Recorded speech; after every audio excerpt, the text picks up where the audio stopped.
Monkey.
What's going on, YouTube?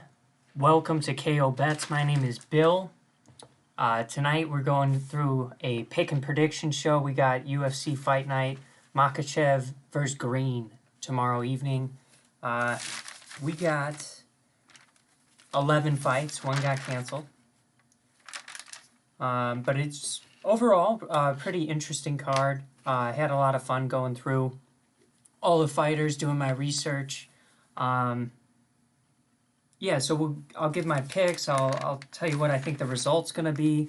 I'll try and give you an indication, a clear indication one way or another if I'm confident. Cheers. I was just listening to that YouTube beat, and I was just drinking a beer, you know?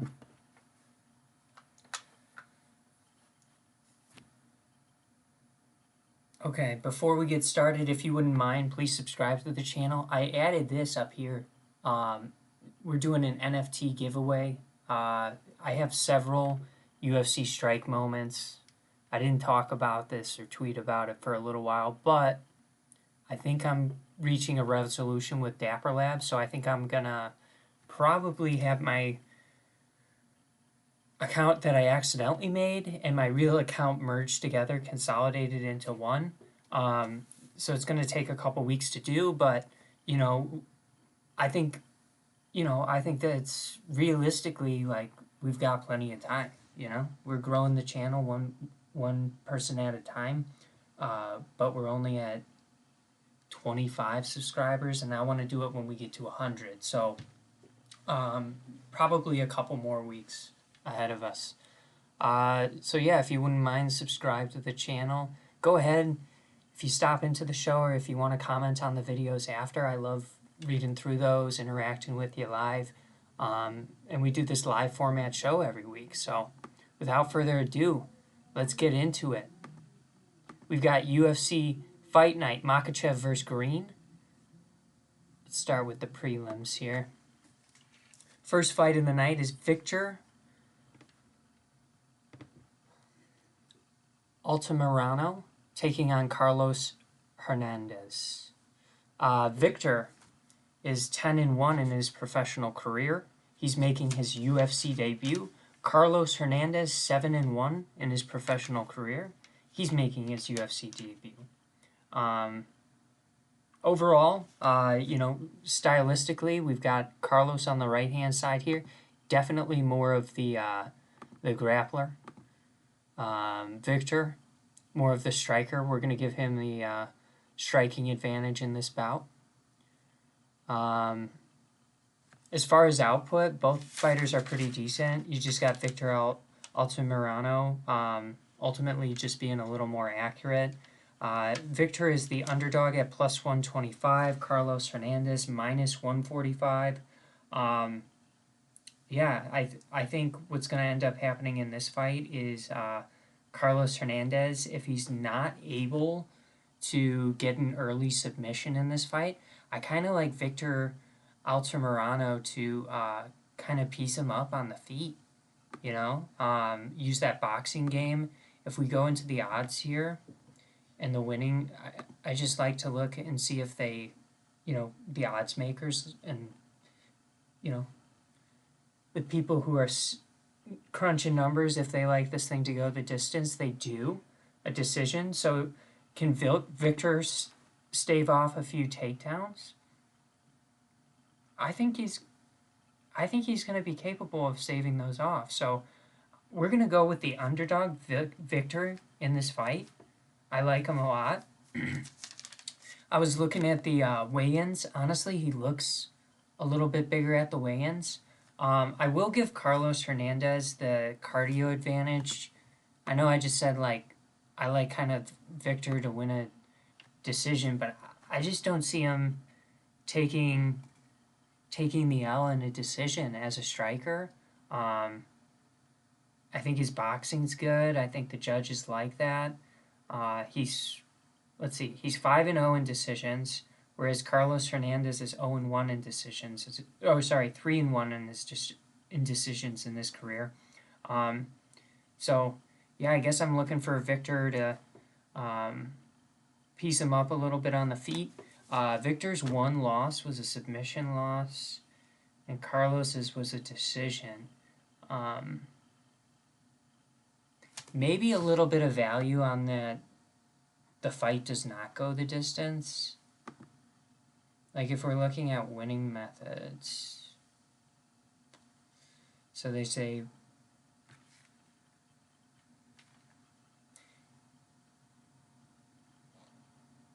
wow, so they give Victor 0 chance at the knockout?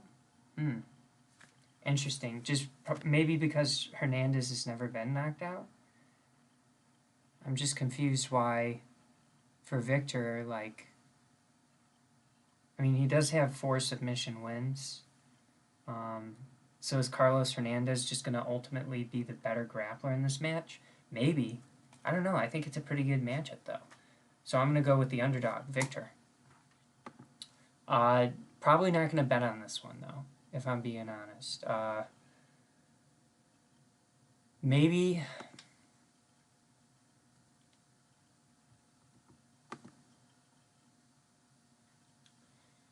Yeah, maybe I would put a little money on the fight to go over... Man, over 2.5 is...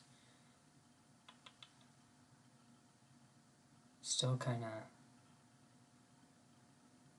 It's kind of expensive. We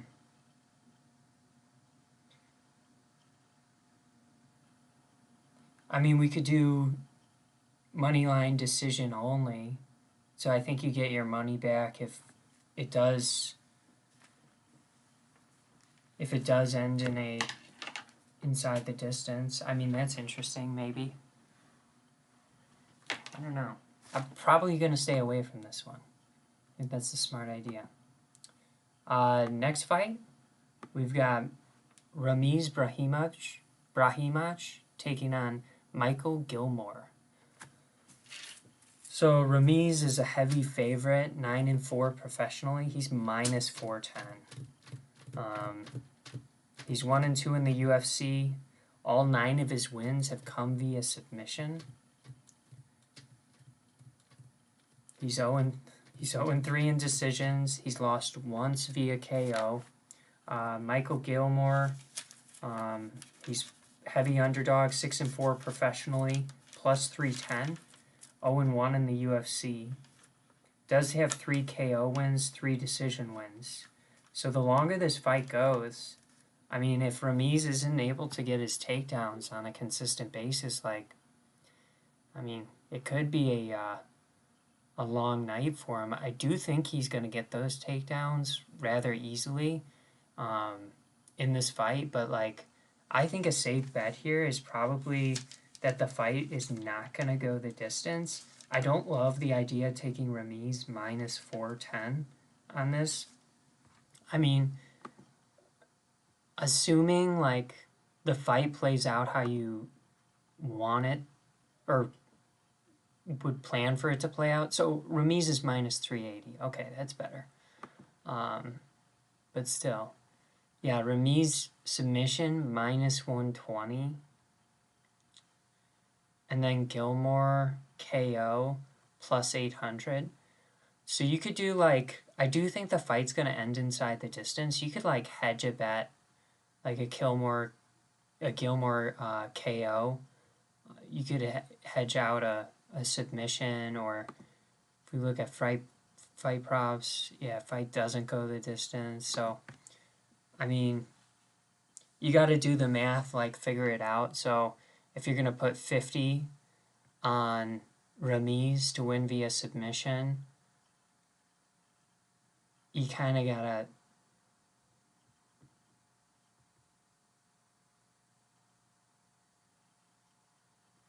So if you did 50 there and you're getting about 40 back, and you did 50 here and you're getting about 150 back, oh, no, you wouldn't want to do... Never mind. I'm not so confident in the results of this one. You know, I think Gilmore, if he does win, it's going to be clearly via knockout or decision. I just think Ramis is probably going to find that submission against Gilmore. He has 3 submission losses. So I don't think the fight's going to go the distance, and that was minus 250.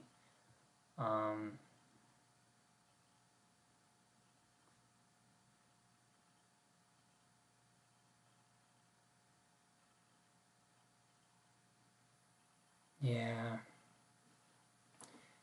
It's tough. It's tough.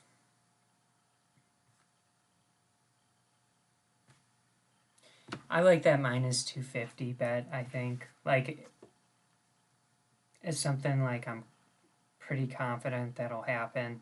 I would say like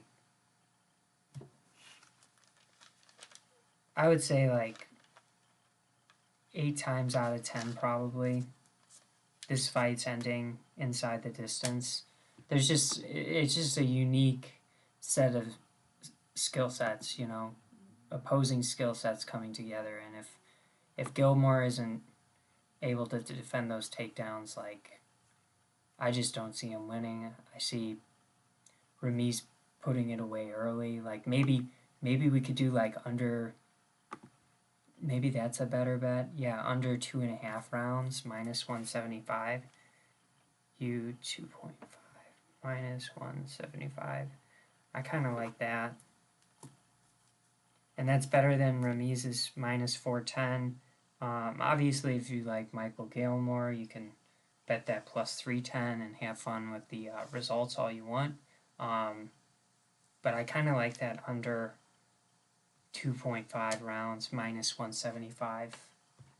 That'll probably be my bet on this one.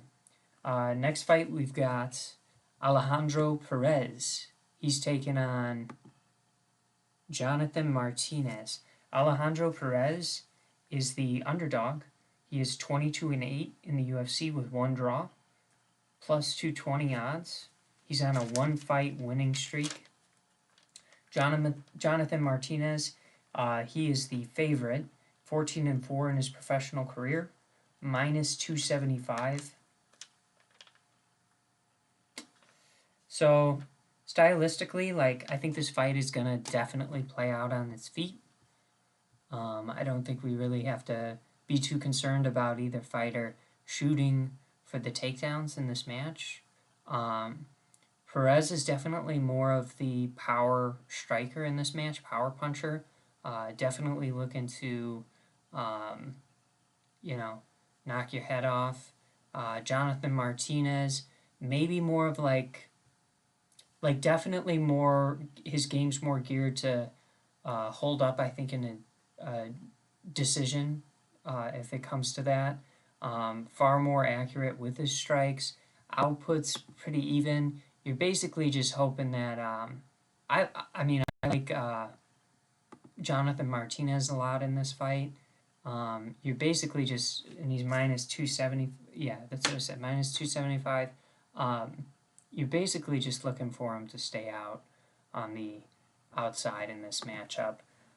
Looking for areas where, I mean, either fighter could potentially lose, like,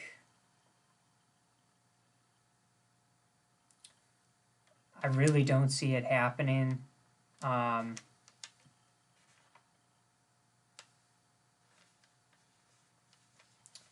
Yeah, I mean, could someone get knocked out? I suppose. I'm trying to see. So Perez has 2 career KO losses, and Martinez has 1 career KO loss.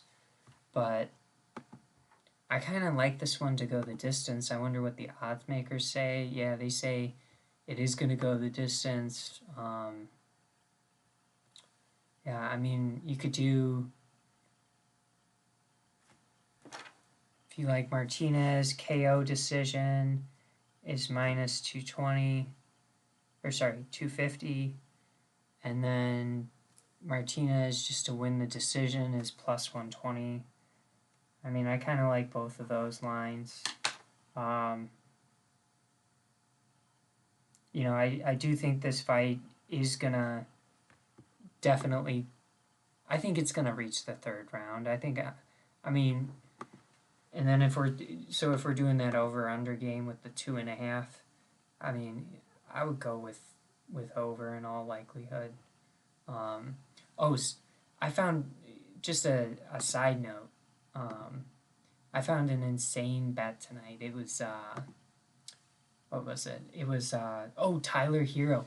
Over-under on DraftKings for his point total was like 14.5 points. I think I was looking at it, I was like, that seems low.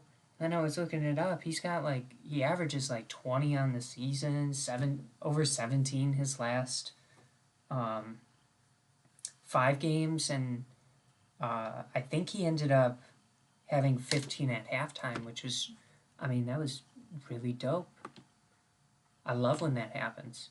Back to the fights. So we got, yeah, basically here I'm just liking Martinez probably via decision. I think it's gonna reach the later rounds for sure. Probably go to the judges. Okay, the next fight was supposed to be Jinyu Frey taking on Hannah Goldie, which, not gonna lie, wasn't looking for. I mean, I was probably gonna go with Frey, but, you know, we're just making a mental note in case that gets rescheduled. It got canceled. Hannah Goldie was sick, so she had to pull out.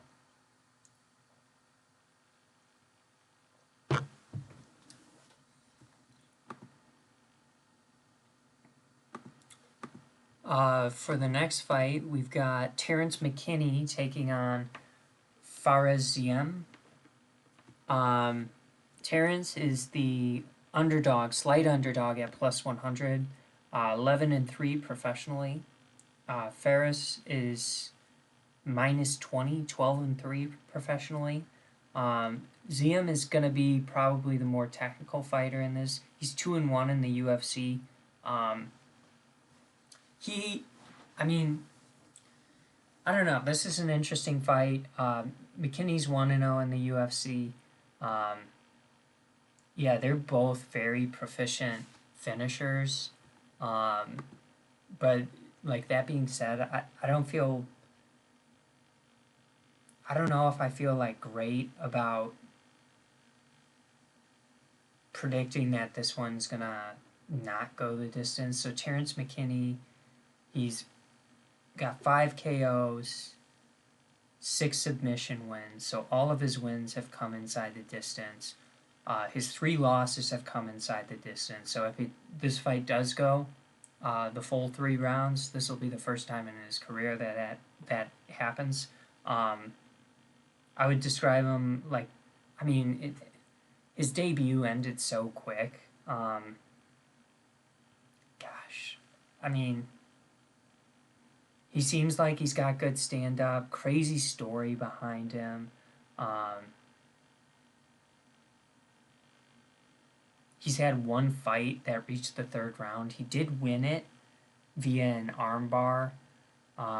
His 2 losses came to Woodson and Minor. Has McKinney... Did I say he's... Did I mess that up?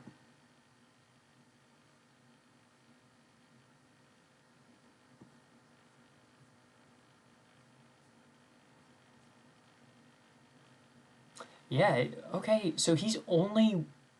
That's kind of weird.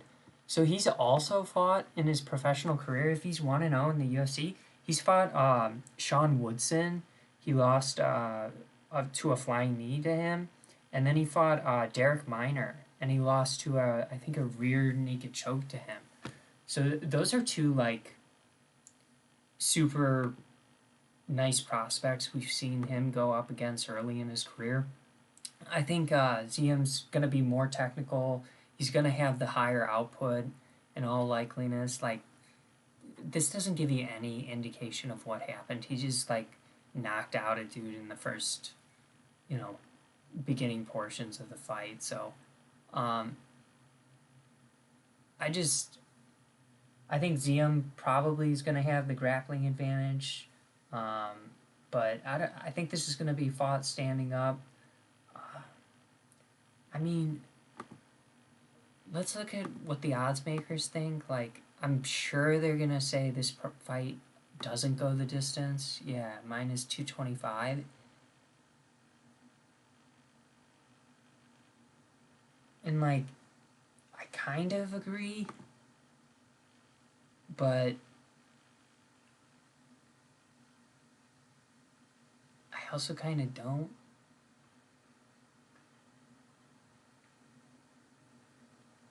So if we're just looking at the odds, they like the KO, they like the decision.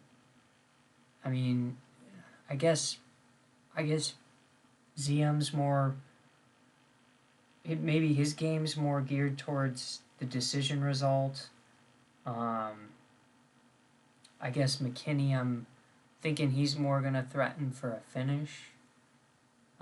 That's kind of how the odds makers feel, and they've got the decision KO pretty close for Ziem. Yeah, part of me just thinks, like, maybe there's value on the fight going the distance. But, I mean, I can't really say, like, historically that's the most accurate statement in the world when half the fight, like, half the participating party in this bout, he's had 14 fights and none of them have gone the distance. So, on the other hand, Ziem's at least 3-1 in decisions. Yeah, I want to talk myself into Terence McKinney. but at the same time, I think there's some value on the fight to go the distance at plus 165. Ziem's never been knocked out. I don't know if he's faced a fighter as good as Terence Mckinney, but, you know, well, maybe he fought like Malarkey or whatever his name is, and pretty good versus him. Far better kicker. Yeah, I'm going to stick with Ziem. I can't change it to McKinney. In my head, I just see kind of the decision even at plus 165. I might even do that. I don't know. I don't know. Actually, I'm going to just stay away from this one. Stay away. Stay away. Take it back. Definitely a really interesting fight. Good fight. Looking forward to this one. Yeah, I think it'll be a lot of fun. Maybe in like my round robin or something, I would put something like the fight to go the distance at plus 165. Maybe just to get like a cheap multiplier out there. We've got Josie Ann Nunez taking on Ramona Pascual. Josiana Nunez, 8-1. She is the heavy favorite at minus 220. Ramona Pascual, plus 180. She is 6-2 professionally, making her UFC debut. Both fighters are. All right. Nunez, good boxer, definitely the smaller fighter in this matchup.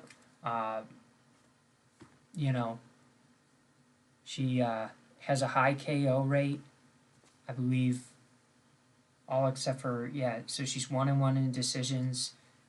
Her 7 other wins have come via knockout. I kind of, like, I seldomly, like, think, like, super confidently that someone's getting knocked out in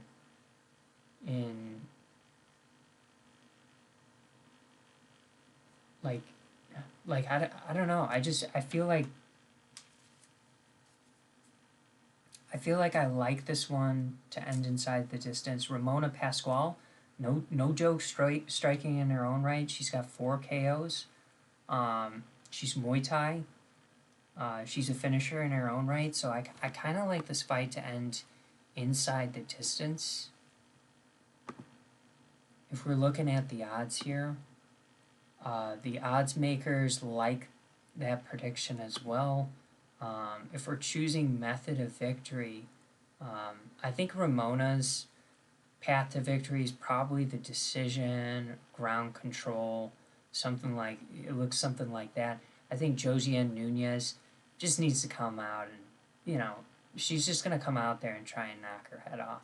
So as long as, like, I think that's kind of what's going to happen, but if Ramona's stand-up defense is pretty good and she's able to get the fight to the mat and Josie Ann just ends up wearing, gassing out in this fight, I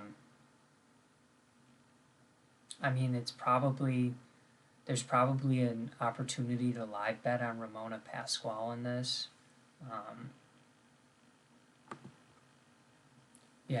Another kind of interesting fight. I like the finish in that. I like it.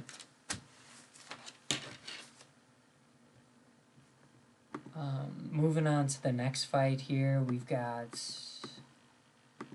Rongzhu taking on Ignacio Bajo Mondes. Ignacio Bajo Mondes is the favorite, minus 195, 12-4 professionally. Zhu Rong, 18-4, plus 165 is the underdog. Both fighters are 1-1 in the UFC. I'm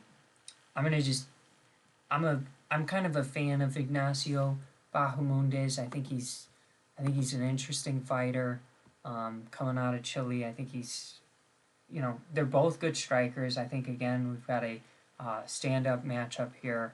Zhu Rong, ultimately, I think he's 21 years old. I just think he's a little bit young. If we're looking at the reach reach advantage and height. Ignacio Bajo Mondes is just, he's really lanky. And I think that's going to be tough to deal with as a striker as well, was Rongzhu. So it's so weird. Sherdog has Zhu Rong, and UFC has Rongzhu. I don't know what's accurate.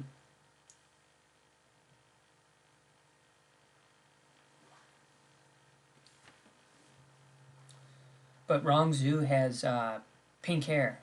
I saw that. Kind of puts a wrinkle into things, don't you think? Ultimately, I think Ignacio Bajo Mondes just like his output a lot more. Maybe not as accurate on the feet, but he's definitely got length. And Rongzhu, who like seems like more of a counterpuncher, like as you can see, it seems like he kind of for every shot he's dishing out, he's taking one back. So more of a counter striker, especially in his last fight, you saw that. Both fighters have KO potential, but I just like Ignacio Bajo Mondes in this. I think it's a close matchup. I'm just going with Ignacio. Probably, if I'm being honest, probably via decision. Zhu Rong is 1-1 in decisions. Bajo Mondes is 3-2 in decisions in his career. Both fighters are capable of KOs. I just kind of like, I don't know, unless someone like severely gasses out or something like that, I just kind of am feeling the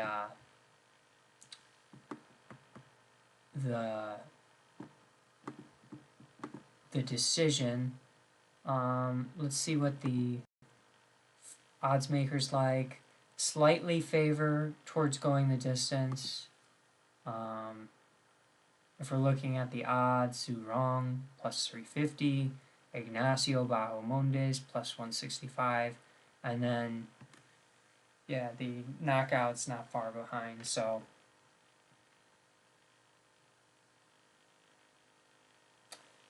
I think neither fighter's ever been knocked out in their career. Kind of like the fight to go the distance, probably a competitive striking match. Every time Bajo Mondes is dealing out punches, he's got to be ready to take them back and return. And then ultimately, like, Zhu Rong's just going to have to close that distance and not let Bajo Mondes kick him up and, like, use that output on him. So I'm going to go with Ignacio Bajo Mondes to win probably the decision. Fight lines over 2.5 rounds. I kind of like that. Minus 165. What was the decision for Bajo Mondes?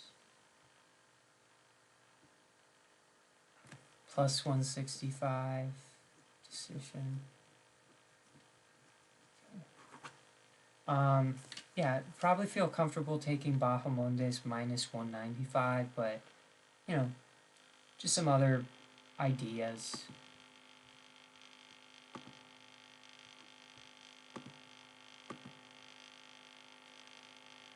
Armin Petrosian taking on Gregory Rodriguez. Armin is 6-1 professionally. He is the underdog at plus 135. Gregory Rodriguez, 11-3 professionally. He is the favorite at minus 155. Armin's making his UFC debut. Gregory Rodriguez, 2-0 in the UFC. He has pretty much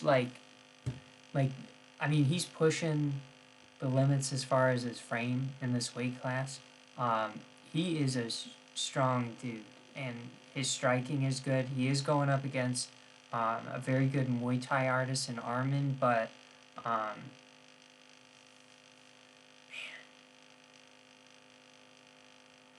I just kind of think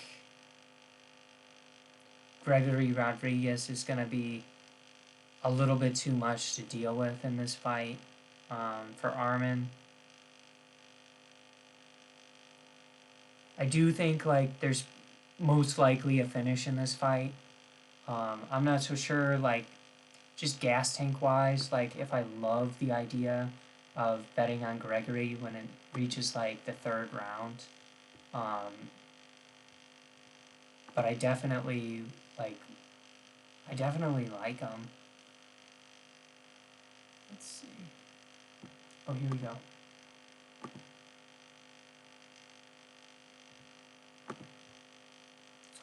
Yeah, no one thinks this is going the distance. So, what's the...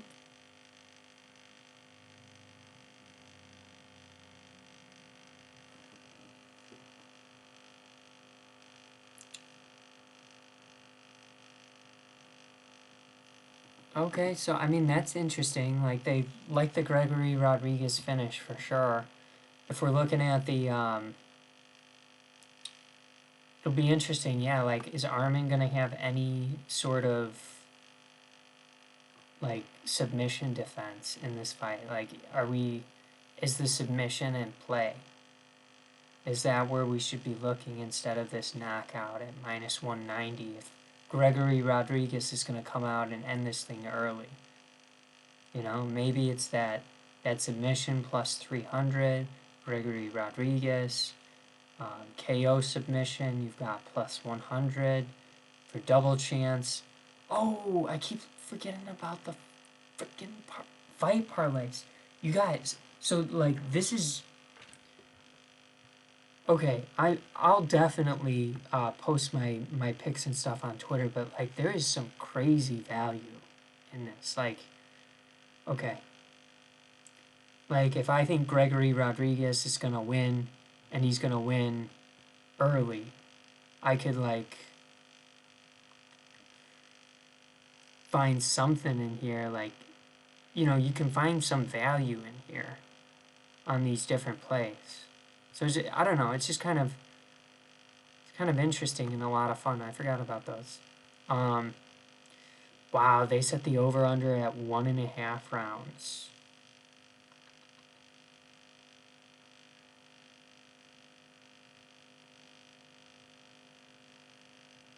I'm gonna say it ends early in the first, just because I'm picking Gregory Rodriguez. So I'm gonna say it ends early. I like the finish, so I guess I'm gonna go under 1.5 rounds, minus 135.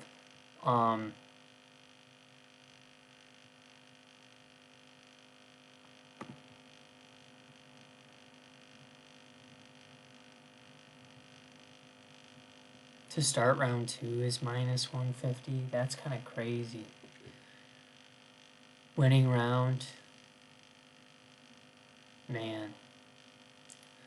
I like Rodriguez. If, like, we're saying this thing's gonna end early, like, give me Rodriguez all day long. I mean, could we get a club and sub? Or are we just gonna get a knockout? I don't know. Let's see the winning methods again. Gregory Rodriguez KO submission plus 100. Man, I don't know.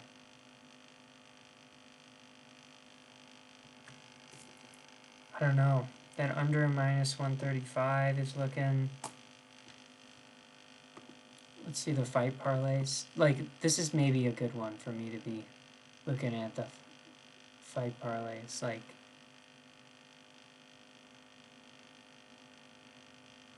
maybe Gregory and under 1.5 plus 150.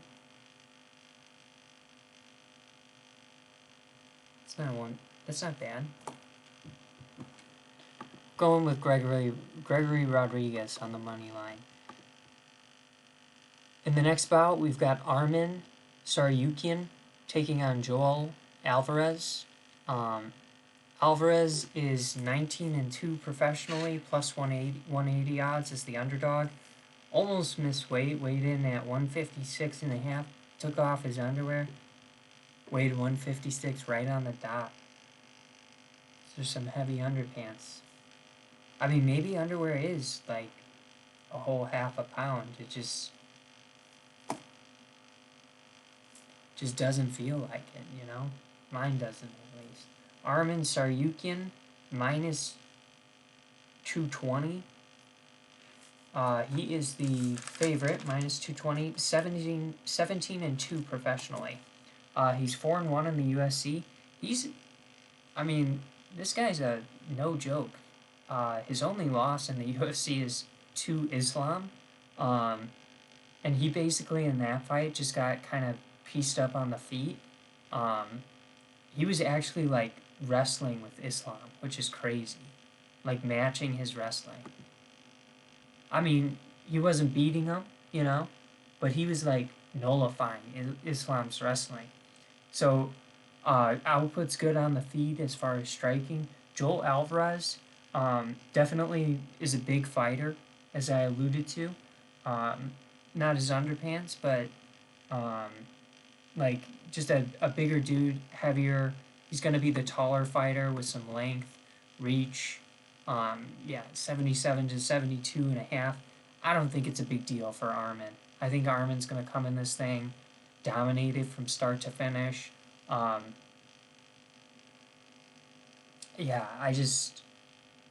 really like Armin in this fight. If we're looking at the odds, I mean, both fighters only have 2 losses each. 1 KO loss each, 1 decision loss each. Alvarez, 16 submission wins. Good luck submitting Armin. That's honestly how I feel. And then Armin, maybe you could see like a freak guillotine on an Armin takedown attempt, but that never really works out for fighters.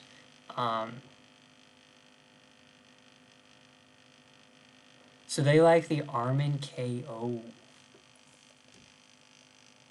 Armin's got only 6 KOs. 6 out of his 17 wins are KOs. Why don't we like the Armin decision?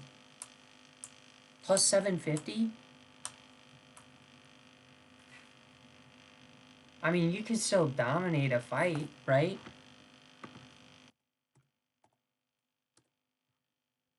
I just gotta see what he's done recently.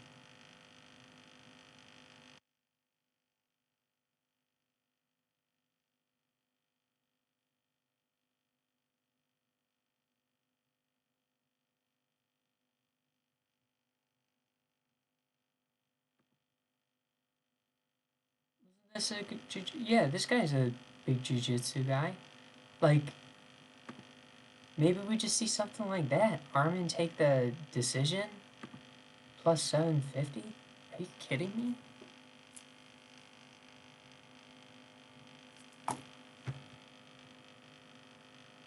Oh, shit. I'm on the wrong Armin.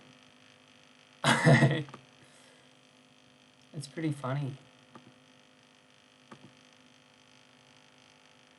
Alright, checking the odds again. Minus 240 now. So odds makers don't like it going the distance. Yeah, the Armin decision, plus 180. Fuck. That's kind of lame.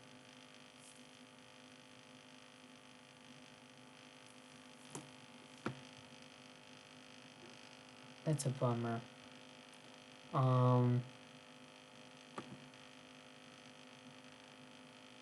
Fight lines over and under 2.5. I mean, I guess I think this thing's going to a decision. I'm not going to change my prediction just because the odds are changing around, but it's just a bummer. Man, I would have put, not, maybe like, bet like more money on just like a money line, but then like just throw a little bit of money on plus 750 for a decision. That would have been like crazy to get that plus 750. Makes a lot of sense.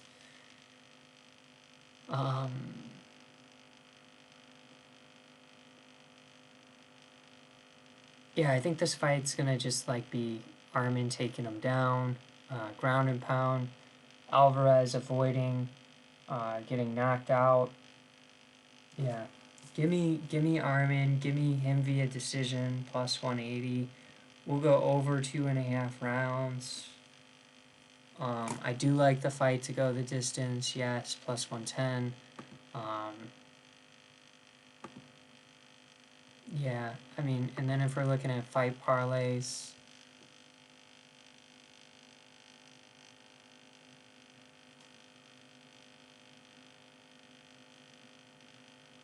I mean, maybe do like Armin over 1.5, you know, something like that if you are worried about a later maybe finish in this fight.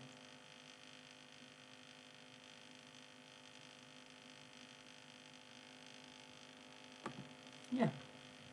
Very confident on Armin in this. Definitely going to have him and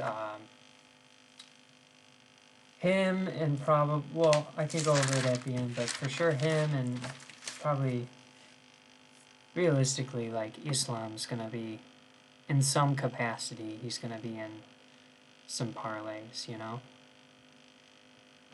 Ji Young Kim, she is the favorite. She's 3-4 in the UFC, coming in 9-4 professionally, 2 draws. Priscilla Cochiera, she is 10-4 professionally, plus 140.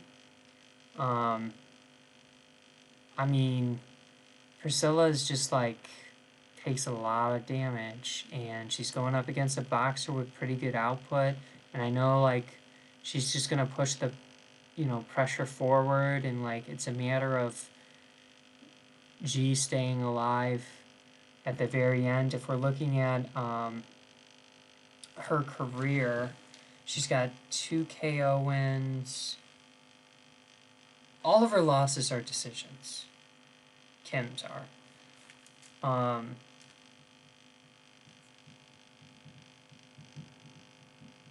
She's 4-4 in decisions. I don't know. This one's gonna be an interesting one. I kind of like Kim via the decision.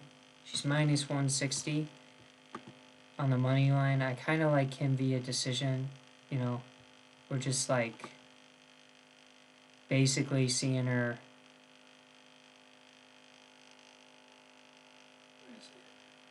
Here we go. We're basically just seeing her, take it to the judges, minus 175 to go the distance. Kim, decision, plus 120. Kuchera, I mean, we could hedge our bet with a small wager on Kuchera KO. We could even parlay a small bet. Kim going over some rounds, or Kuchera. We could hedge with like one of the under bets. Let's see.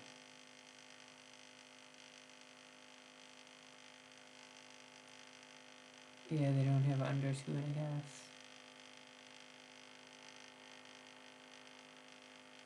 But we could hedge it with like rounds 1 and 2, like, or wait.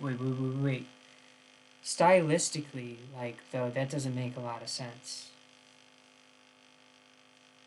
Because it'd be like a result of Kim tiring out and getting knocked out. I don't think she's like Priscilla's just walking up round 1 and getting that finish. I think it's a byproduct of like the gas tank being emptied, running on fumes, and getting cracked with a good one. Interesting fight. I like Kim. I like the Kim decision. Maybe I'll hedge it with like a small wager on the Priscilla KO. Maybe I'll do something like that.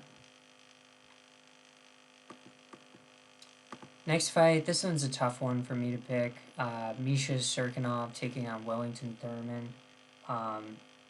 I wish I freaking forwarded the photo of just Misha Serkinov did not look great at the weigh-ins. The official weigh-ins, not the weigh-in ceremony, the official weigh-ins.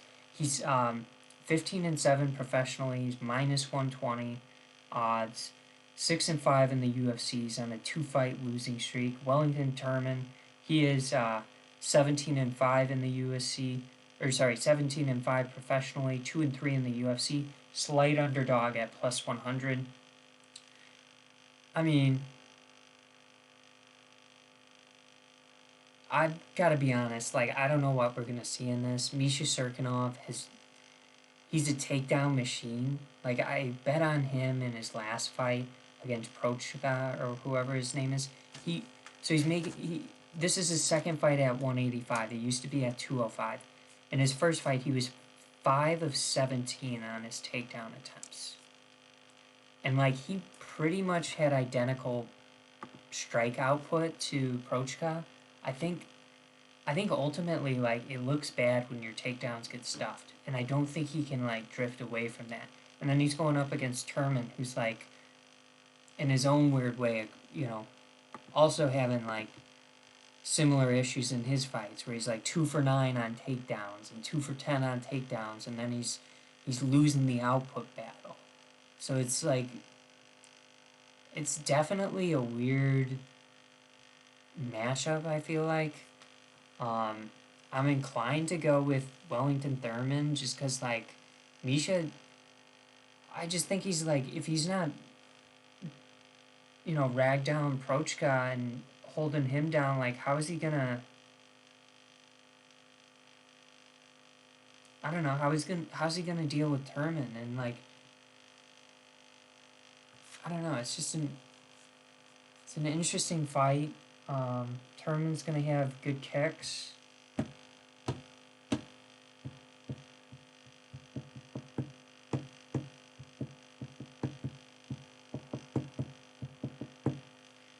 So if we're looking at their losses, Thurman 6-3 in decisions, 2 KO losses. On the flip side, Misha Serkinov, 4 KO losses, 2 submission losses, 1 decision loss. He is 2-1. Yeah, I mean, you just got a couple of proficient grapplers, I think primarily grapplers in this bout, and I don't really feel great about taking either one of them.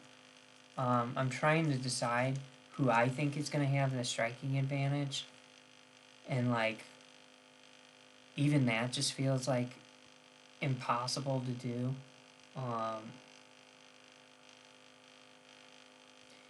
I guess we're going to go with Misha Serkinov just because of the system and, like, the approach that he has to fighting. Like, he's got that wrestler's mentality. So, like I said, he was 5 of 17 in takedown attempts.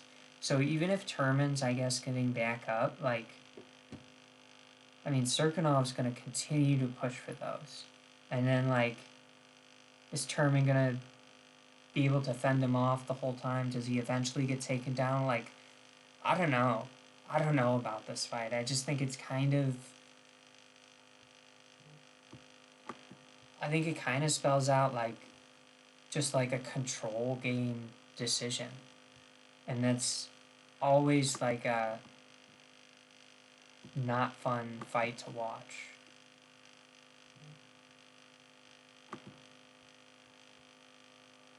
The fight to go the distance, minus 200 for no.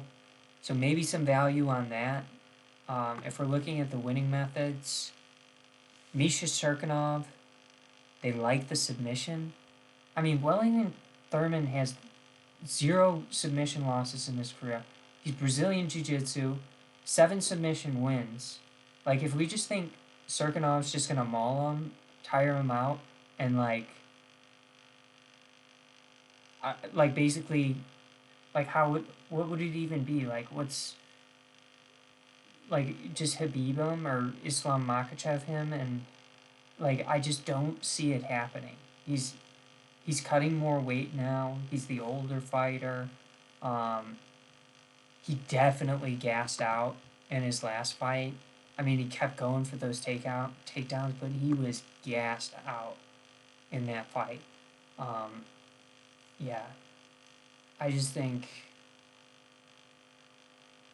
I think we're going to see a wrestling match. And I guess I'm giving it to Misha just because Wellington Thurman I don't think is dangerous enough striking to, you know, definitely put him out, I guess. So I like the fight to go the distance. I mean, over-under's 1.5 rounds. I like over 1.5.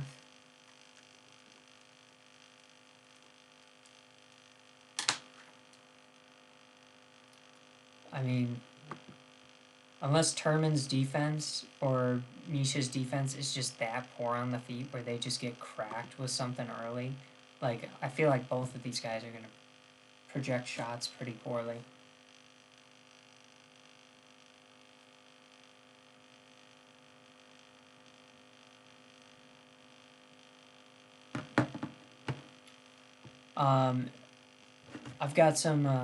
I've got some celebrity comments.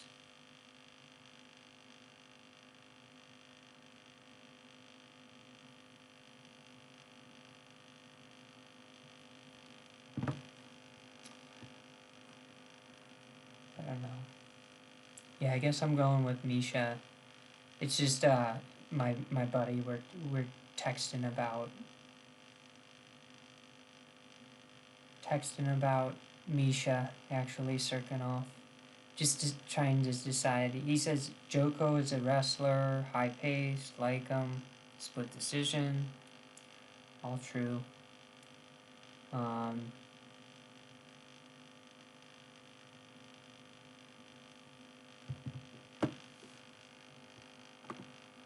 He's saying he watched the Wellington fight. Or, sorry, not Wellington. He watched Ryan Spann. Didn't Ryan Spann dust Serkinov? Round 1 KO. I mean,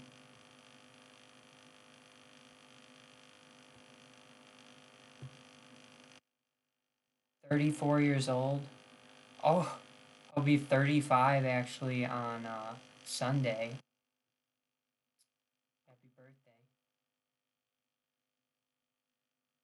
Herman's 25 years old. In Terman's last 2 decisions, he won. He's been in split decisions too. I think ultimately, like, this is just gonna be a really close fight. Like, maybe we could explore, like, winning method.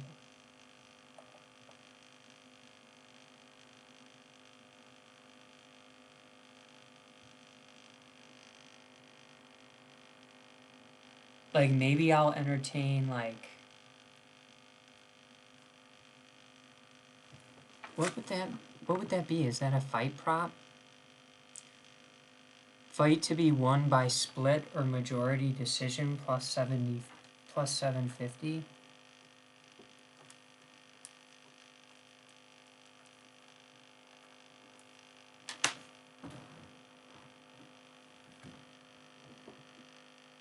Unanimous plus 215.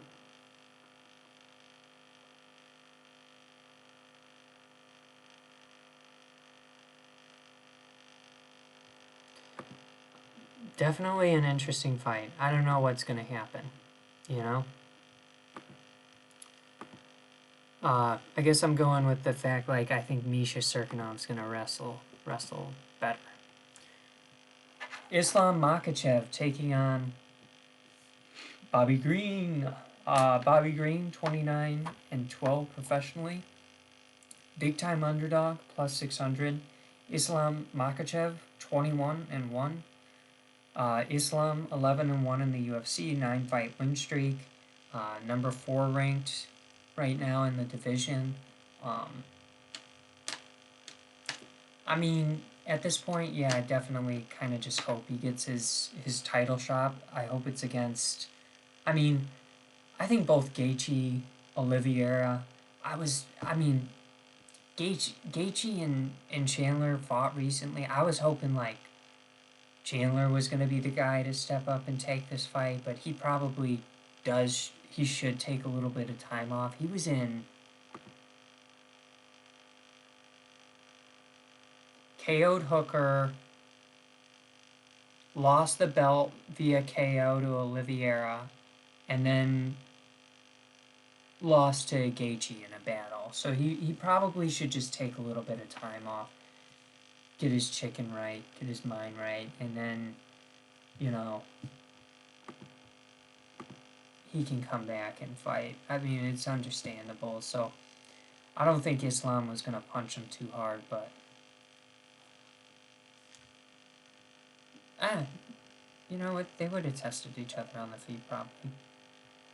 So just the way Islam fights, I mean, I can't get out of my mind the Dan Hooker fight where he just like literally takes him down, immediately goes to work, gets a submission first round.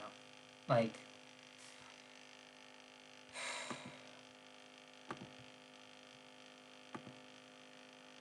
I don't know, it's kind of tough for me not to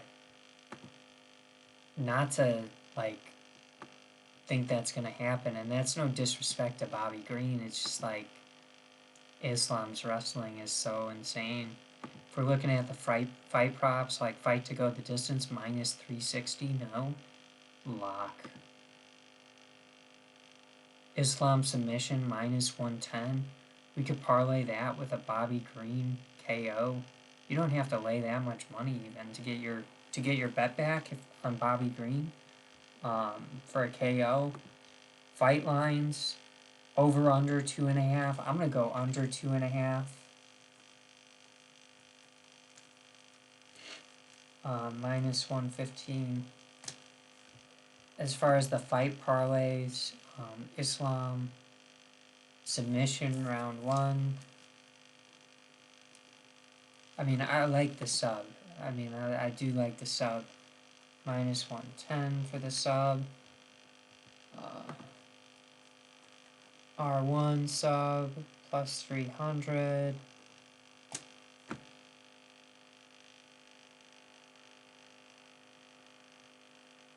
Islam to win.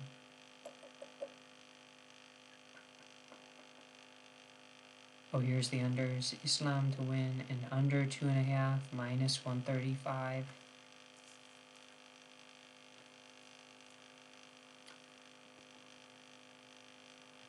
Yeah, I can't get that Dan Hooker fight out of my head where it's just like, he didn't even give Dan a chance to like use his game plan, and I don't really blame him either. Like, you had a fighter called in on short notice, and now same scenario, another strike prominent like fighter coming in on short notice. Like, don't even mess with it.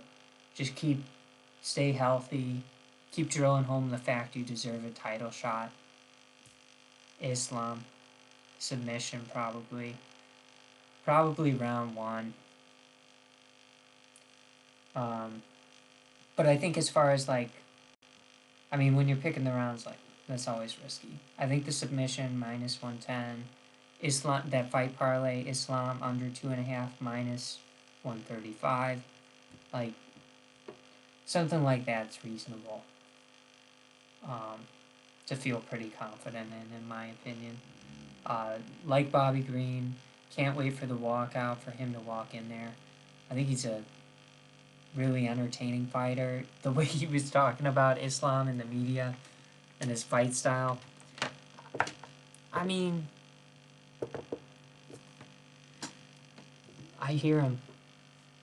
I hear him for sure. Like, if you're gonna get paid, like, based on your draw and what you're able to do, like,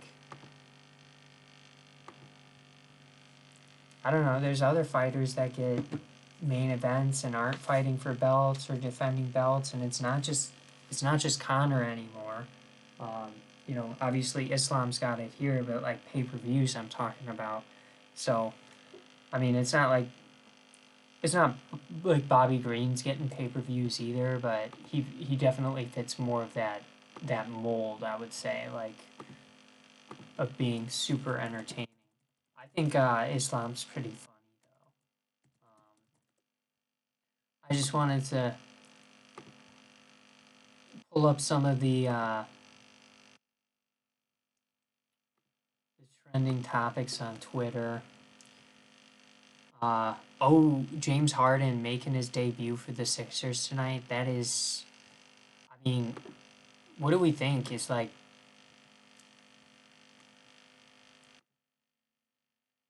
is James Harden and Embiid, is that like Kobe and Shaq? Is that the closest thing we've seen since Kobe and Shaq? Maybe. Um, I mean, as far as like Europe, without getting too political, just hope like, I'm saying prayers for the innocent people out there, just caught in, the crossfire of war. Um, anyone that's gonna lose their lives, lose their family, like family members' lives, like I don't know. I'm sorry, and that sucks. It's crazy, like seeing conflict play out in modern times with all the different apps. I was on TikTok, and like the footage is insane. You're getting like gun battles, um, just like on your phone, and it's kind of crazy. Um, as far as like um, my beliefs and stuff, I just like want to keep those maybe out of it and just like focus on the fact like it sucks that people are gonna die. Oh, for what? Like land that like world leaders want to draw lines over and make maps about. And I know that there's greater consequences than just that. It just, at its most trivial level, like,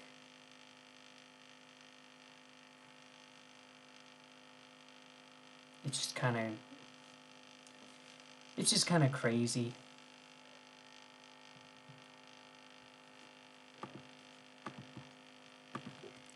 Any other controversial topics we can go over here? I got a little bit of beer left.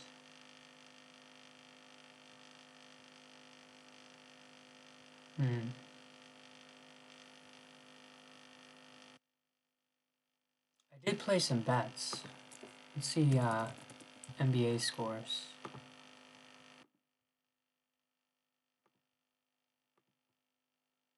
Oh. Sometimes like ESPN just plays videos randomly. Okay, so I got the Heat minus 5.5.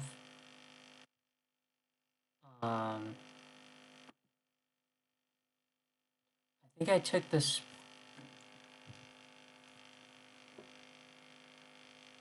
So let's see.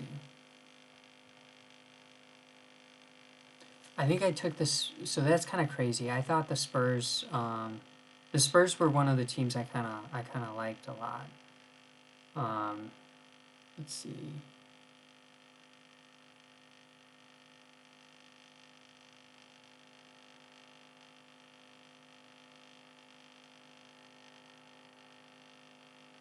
Okay, so I got Orlando minus 3.5 and San Antonio minus 3.5. Why does it say both of them hit? Is it over? Did San Antonio get like a random free throw at the end? Wow. Let's go. That's fucking sick. Yeah, I kind of wanted to bet on this Pacers, but as a favorite, wasn't sure about Toronto, Charlotte. Wow, I took Dallas plus 6. I got Phoenix minus 5.5, I think. Miami minus 5.5. I got Lakers minus 3. Let's go, baby.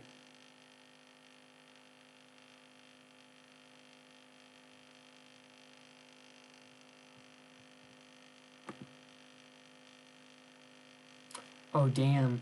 You know what? I think the Suns are without Chris Paul tonight. Probably wasn't the...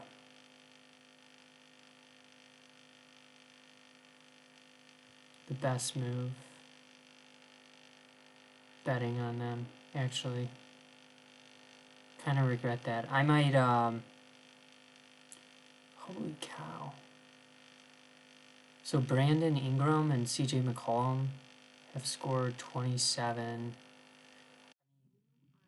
It's a high point. That's a high scoring combination right there. I mean, for sure an interesting team when and if Zion returns healthy. Man, kind of bummed about betting on this game. Might look for an opportunity to exit out of that bet, just cash out. Just minus 6.5. Honestly, just doing something stupid, you know. It was like I had already cashed my Tyler Hero bet, so I was like, oh, I'll get some of the later games. I'll do like, you know, just split it up between like the Lakers, Dallas, maybe, Lakers, Dallas, Suns. And I had already, like, there's a reason why I didn't put the Suns in my freaking parlay earlier. So, just a little bit disappointed in that. But I'm going to go ahead and sign off. I'm going to play some Call of Duty Warzone. I appreciate everyone tuning in. Had a blast going through the card. Definitely give me a follow on Twitter, or I put the Discord link in the chat there. If you want to join, please do. I don't know how to run the Discord either, so if someone wants to help with that, that would be super cool. We're a quarter of the way to our NFT giveaway. Have a great weekend, everyone. Subscribe to the channel if you haven't already. Smash the like button. Thanks, YouTube.